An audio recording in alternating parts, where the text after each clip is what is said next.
What are the skills required to do sales and marketing? Many business owners are waiting for growth and customers to find them.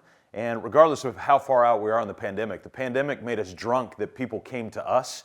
But the reality is that's not happening anymore. Most owners gloat, word of mouth marketing is my number one strategy. That's until it dries up. By the end of this video, you're going to know how to turn marketing chaos into recurring revenue.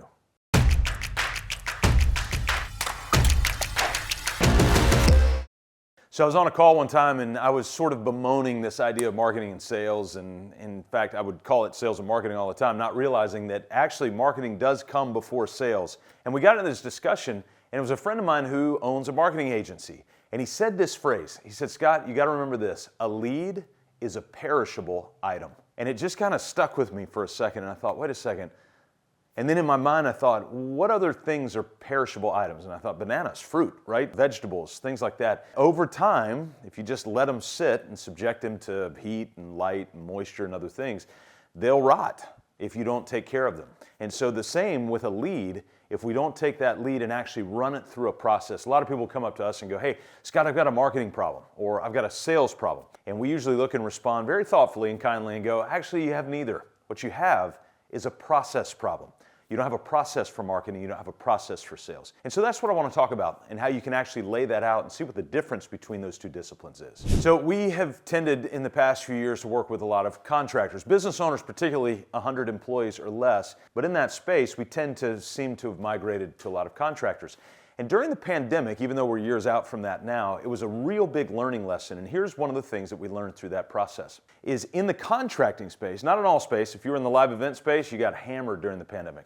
But in the contracting space, for some reason, it exploded. And during that time, people who were in the discipline of marketing, that is outreach to the community, and sales, that is the conversion of those people that you're outreaching to into contracts. And the folks that were involved in those disciplines in these businesses with less than 100 employees, we realized that they were less about outbound business development, and they were way more about what we call counter sales. You've been to like a supply house and you walk up and there's a sign that says sales right over the thing, and there's a lady standing behind the desk. Well, she's not having to go out and market, she's waiting for you to come in, and what she's gonna do is take your order. It's basically like a fast food place. You go in, you place your order, and you wait for your product. Well, that's not sales. That's what we call order taking.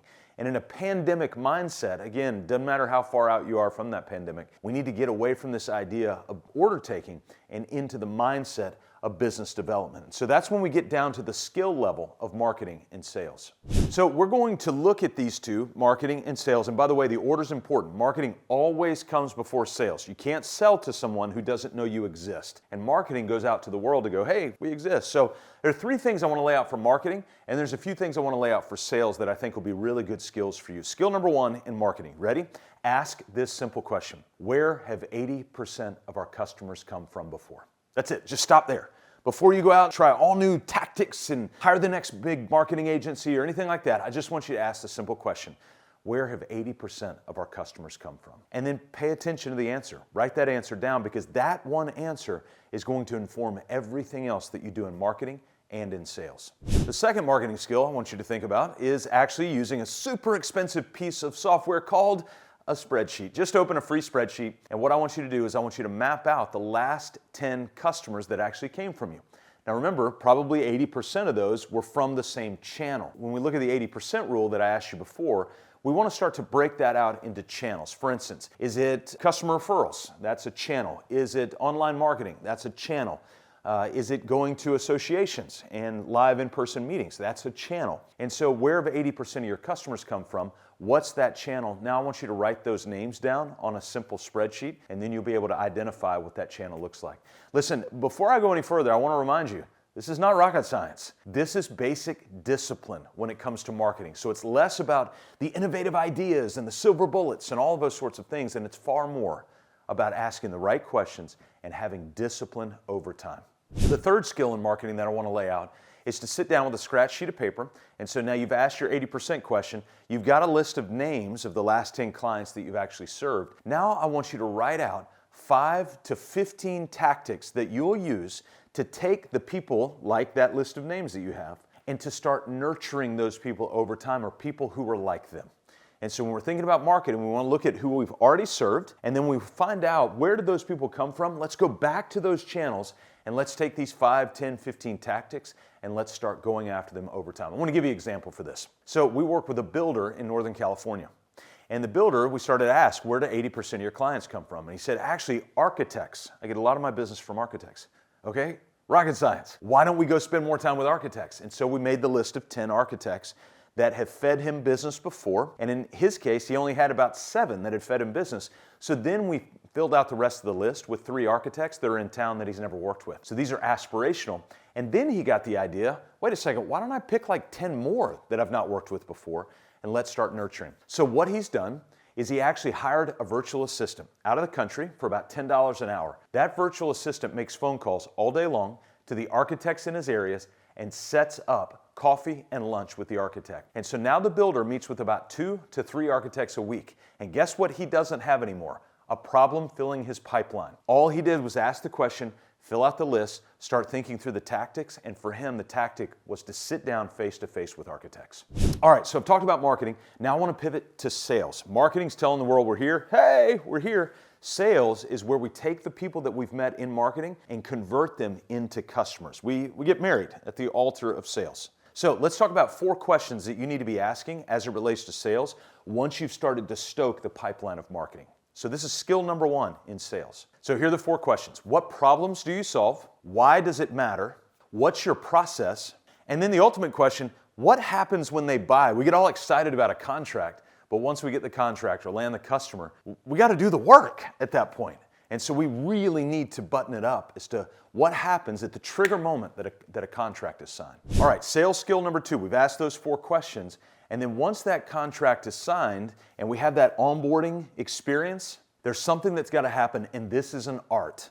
Now, it's a little bit inappropriate if you think about it, because when we put it in shorthand, it's called FU. Now, we don't go with that. What it means is follow up. Follow up. So that's what I want you to remember in the video, okay? Radical follow-up. That is sales skills number 2 that you have got to get better at and better at and better at. If you don't have radical follow-up. Now, the good news is in our modern culture with artificial intelligence, we've got machines that can actually do a lot of either follow-up directly for us, or they can do a lot of reminding of the follow-up. Now, you still want your follow-up to be a personal touch. That's super important. In fact, as our culture continues to go on in an artificial manner, the human-to-human touch can be even more important. So make sure that that human-to-human touch is there, but you can use AI to help remind you of that radical follow-up. Now, sales skill number 3, this is really, really important, something you're going to need to practice over and over and over again. You may not have the contract at this point, but you've got to rep your close. What does that look like? So you've done radical follow-up, you've asked those 4 core questions, you've gotten them to this point. In fact, we recommend that you have a full sales script front to back. We do. Here are the 6 questions that we ask. Number 1, tell me about your business. Number 2, what do you want? Number 3, what are the roadblocks keeping you from getting there? Number 4, if you weren't to do anything different, what would your life look like 3 years from now if you just keep doing what you're doing? The 5th question we ask is this: how much are you willing to invest for this? By the way, not money. I'm talking about time. How many hours a week are you willing to invest in this? And number 6 is, what questions do you have for me? And at that point, we can get into a conversation about our service. So those are our 6 questions for sales. Here's what I want you to take away, is not necessarily those 6 questions. I want you to see that we have a system for sales. So my question for you is, what's your system? What's your script for sales? There's a video that I want to tell you about that I've already recorded, and I think it could be of great value for you. Remember what I said earlier in the video, where you don't have a marketing problem, you don't have a sales problem, what you have is a process problem? For many of you, you continue to do marketing, you could continue to do sales, but at the moment you sign a contract, you really don't have a system for fulfillment. So customer 1 comes in and has a completely different experience than customer 2. You don't want that. That's not good. You want consistency in the customer experience. And so this video that I want you to click on the description link below, the video is called, What are the Day-to-Day Operations of a Business? And in that video, I'm going to walk you through what it looks like to systematize your business so you have a consistent experience that goes all the way through. So make sure you click on that video in the link below. And then here's my final plea to you. Make marketing and make sales a discipline. Use these skills that I've talked to you about so that you can begin to methodically process these out. Why? So that you can be liberated from chaos to make time for what matters most. Go now, click on the link below, and go make time to start to systematize your business with the video that I've prepared for you below.